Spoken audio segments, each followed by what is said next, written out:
તો સ્વાગત છે મિત્રો આજની સ્ટોરીમાં। સમુદ્ર મંથનમાંથી નીકળેલા હળાહળ વિષને સંસારના હિત માટે શિવજીએ પોતાના કંઠમાં ધારણ કર્યું હતું, પરંતુ આ વિષને કારણે તેમને અસહ્ય ગરમી થવા લાગી। તેથી તેમણે ગંગાજી અને ચંદ્ર કે જે બંને સોમ તત્વ છે તેમને ધારણ કર્યા। ભક્તો પણ શિવજીની ગરમી શાંત થાય તે માટે શિવલિંગ પર જળાભિષેક કરે છે। ભોળાનાથ ગમે ત્યારે ભજી શકાય, પરંતુ તેમને શ્રાવણ માસ વિશેષ પ્રિય છે,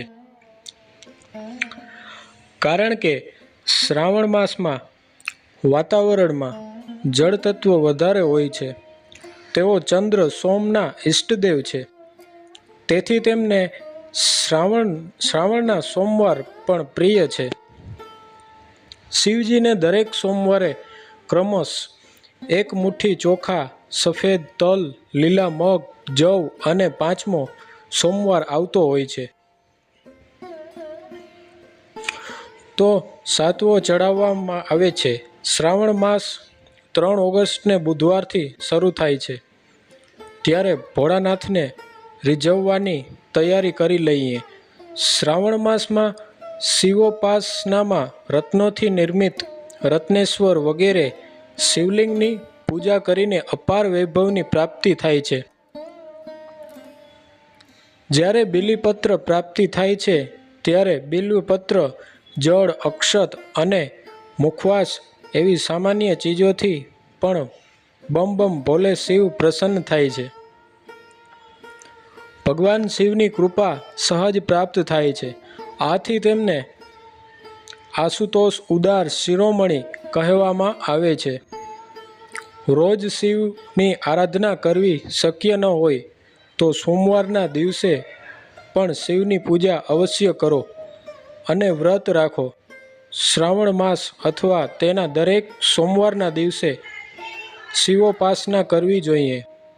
દરરોજ સોમવાર તથા પ્રદોષ કાળમાં શિવની છે, જ્યારે બિલીપત્ર, જળ, અક્ષત અને મુખવાસ એવી સામાન્ય ચીજોથી પણ શિવ પ્રસન્ન થાય છે।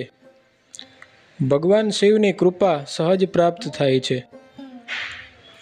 આથી તેમને આશુતોષ ઉદાર શિરોમણી કહેવામાં આવ્યા છે। રોજ શિવની આરાધના કરવી શક્ય ન હોય તો સોમવારના દિવસે પણ પૂજા અર્ચના તમે કરી શકો છો, વ્રત રાખી શકો છો। શ્રાવણ માસ અથવા તેના દરેક સોમવારના દિવસે શિવોપાસના કરવી જોઈએ। દરરોજ સોમવાર તથા પ્રદોષ કાળમાં શિવની પૂજા કરવાથી બધા જ કષ્ટો દૂર થાય છે। શ્રાવણ માસમાં લઘુરુદ્ર, મહારુદ્ર અથવા અતિરુદ્રના પાઠ કરવાનું વિધાન છે। શિવજી ભારતીય ધર્મ, સંસ્કૃતિ અને દર્શન જ્ઞાનને સંજીવની પ્રદાન કરનારા છે। આ જ કારણસર તેમને અનાદિકાળથી ભારતીય ધર્મ સાધનામાં નિરાંકાર સ્વરૂપમાં શિવલિંગના સ્વરૂપમાં પૂજા થાય છે। શિવલિંગને સૃષ્ટિની સર્વવ્યાપકતાનું પ્રતીક માનવામાં આવે છે। ભારતમાં ભગવાન શિવના 12 જ્યોતિર્લિંગ છે। સોમનાથ, વિશ્વનાથ, ત્ર્યંબકેશ્વર, વૈદ્યનાથ, નાગેશ્વર, રામેશ્વર વગેરે છે। તે દેશના જુદા જુદા ભાગોમાં એટલે કે ઉત્તર, દક્ષિણ, પૂર્વ, પશ્ચિમમાં સ્થિત છે, જે મહાદેવની વ્યાપકતાને પ્રગટ કરે છે। શિવને ઉદાર અદય અર્થાત ભોલે ભંડારી કહેવામાં આવે છે। એવું પણ માનવામાં આવે છે કે શિવજી થોડી જ પૂજા કે અર્ચન કરતા પ્રસન્ન થાય છે। ભગવાન શિવજીનો મહામૃત્યુંજય મંત્ર પૃથ્વીના દરેક પ્રાણી માત્રને દીર્ઘાયુ, સમૃદ્ધિ, શાંતિ, સુખ પ્રદાન કરે છે અને ચિરકાળ સુધી કરતો રહે છે। માનવજાતની ઉત્પત્તિ પણ ભગવાન શિવ દ્વારા જ માનવામાં આવે છે। આથી ભગવાન શિવના સ્વરૂપને જાણવું દરેક વ્યક્તિ માટે જરૂરી છે। તેમનું સ્વરૂપ અદ્ભુત છે। તેમની જટાઓ શિવને અંતરિક્ષના દેવતા કહેવામાં આવ્યા છે। આથી આકાશ તેમની જટા સ્વરૂપ છે. જટાઓ વાયુમંડળની પ્રતીક છે. જાણો શિવજીના સ્વરૂપ વિશેષ. ચંદ્રમા મનના પ્રતીક છે. શિવનું મન ભોળું, નિર્મળ, પવિત્ર, સશક્ત છે. તેમનો વિવેક હંમેશા જાગૃત રહે છે. શિવજીનો ચંદ્રમા ઉજ્જવળ છે. ત્રિનેત્ર શિવજીને ત્રિલોચન પણ કહેવામાં આવે છે. શિવજીના આ 3 નેત્ર સત્વ, રજ, તમ 3 ગુણો, ભૂત, વર્તમાન, ભવિષ્ય 3 લોકો, સ્વર્ગલોક, મૃત્યુલોક અને પાતાળલોકનું પ્રતીક છે. સર્પ ગળામાં સર્પનો હાર પહેરે છે.